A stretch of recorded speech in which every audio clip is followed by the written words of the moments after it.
गायत्री तपोभूमि का निर्माण कार्य लगभग पूरा हो गया। प्राण प्रतिष्ठा का समय आया।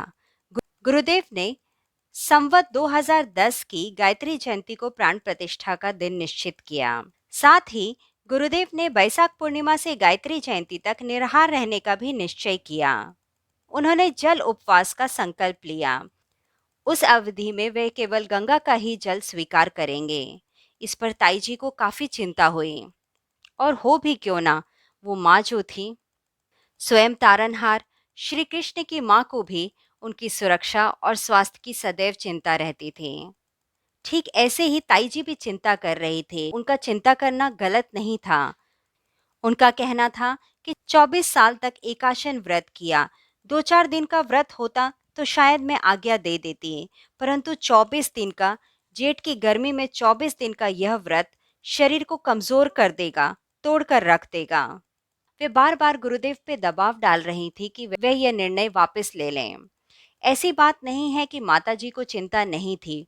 माताजी को भी चिंता थी, परंतु वह उनके कार्य में हस्तक्षेप नहीं करना चाहती थी। एक बार उन्होंने गुरुदेव से कहा भी कि मैं भी जल उपवास कर लेती हूँ। इस पर गुरुदेव का कहना था कि यह आज्ञा हिमालय से केवल मेरे लिए आई है। अगर तुम्हारे लिए भी आई होती तो मैं तुम्हें नहीं रोकता, परंतु सभी लोग यदि उपवास करेंगे, साधकों की सुविधा का कौन ध्यान रखेगा? बहुत से साधक इस प्राण प्रतिष्ठा के कार्य में शामिल होंगे, बाकी की जिम्मेदारियां कैसे पूरी होगी? इस पर माताजी मान गई, परंतु ताईजी का दबाव तो दिनों दिन बढ़ता जा रहा था। एक समय ऐसा आ गया कि गुरुदेव को लगा कि उन्हें अपना संकल्प तोड़ना पड़ेगा। कोई रास्ता सूझ नहीं रहा था, तो गुरुदेव ने ताईजी से कहा कि चिंता मत करो, मैं अपना ये निर्णय वापस ले लूंगा, परंतु उससे पहले तुम एक बार द्वारकाधीश से तो पूछो कि उनकी मर्जी क्या है। ताई जी मान गई। अगले ही दिन वे अपने ठाकुर जी के पास गईं और वहां खड़े होकर हाथ जोड़कर आंखें बंद करके उनसे सवाल करने लगी। खुद तो मेवा मिष्ठान खाते हो और मेरे बच्चे को जेठ की दोपहरी में जल पर उपवास करने की आज्ञा कैसे दे दी? ताई जी तरह तरह की उल्हाना दे रही थी। पता नहीं कहते कहते कैसे रुक गई। सामने से आवाज आई। ऐसा लगा कि ठाकुर जी के होठ हिल रहे हैं। वे स्वयं उनसे कह रहे हैं कि जब श्री राम तुम्हारे गर्भ में था, तब उसका पोषण कौन कर रहा था? तब भी तो वो उपवास पर ही था। चिंता मत करो, तुम्हारा बेटा माँ भवानी की गोद में बैठा हुआ है। साक्षात माँ भवानी उसकी रक्षा करेगी, उसका पोषण करेगी। इस व्रत की आज्ञा उसे माँ की तरफ से ही आई है। उसे मत रोको। और रही बात मेवा मिष्ठान की, तो श्री कृष्ण मुस्कुरा कर कहे, ये मेवा मिष्ठान भी तो तुम्हारे बेटे का ही पोषण कर रहे हैं।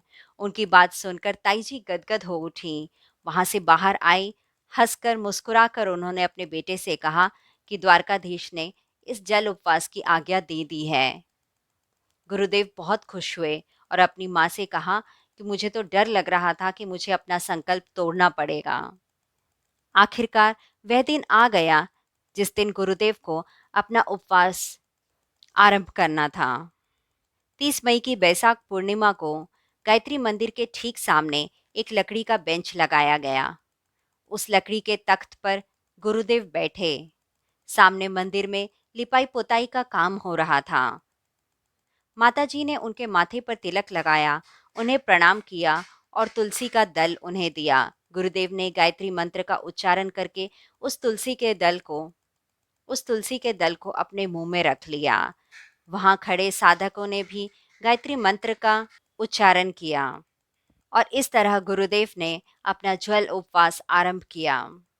चिंता केवल माताजी और ताईजी को ही नहीं थी, बल्कि उस समय कई साधकों ने भी उन्हें चिट्ठी लिखी। वह भी गुरुदेव के इस कार्य में सहभागी होना चाहते थे। कई साधक उस समय जल उपवास पर रहना चाहते थे, पर गुरुदेव ने मना कर दिया। उन्होंने कहा कि जेठ की दोपहरी में जल उपवास पर रहना बहुत कठिन हो जाएगा। आप सब अपनी उपासना और साधना जारी रखें। जल उपवास आरंभ होने के बाद कई साधक उनसे दूर दूर से मिलने आए। सबकी इच्छा थी उन्हें प्रणाम करने की, परंतु उन्हें रोक दिया गया। कई साधकों के मन में यह प्रश्न आया कि हमें क्यों रोका जा रहा है? हम क्यों अपने गुरुदेव के पैर नहीं छू सकते हैं? आसपास के साधक तो आ ही जाते थे, परंतु उस समय दूर-दूर से लोग आए थे। उनके मन में बार-बार यह प्रश्न कौंध रहा था कि क्यों हम गुरुदेव के पैर नहीं छू पा रहे हैं। उस समय एक साधक ने पूछ भी लिया कि हम क्यों आपके पैर नहीं छू सकते हैं। तो आचार्य श्री को कहना पड़ा कि जल उपवास के समय दिव्य ऊर्जा शरीर में संचारित होती है। उस ऊर्जा को सहन करना सामान्य लोगों के बस की बात नहीं है। इसका बहुत बुरा प्रभाव पड़ेगा। इसीलिए चरण स्पर्श की मनाही है। साधक ने फिर पूछा कि लोगों को आपके आसपास जमा नहीं होने का भी क्या यही कारण है? तो गुरुदेव ने उत्तर दिया कि स्थापना के समय में बड़ी संख्या में लोग आएंगे। उस समय गुरुदेव साधकों के प्रश्नों का उत्तर कुछ ही शब्दों में देते थे। इस तरह जल उपवास चलता रहा।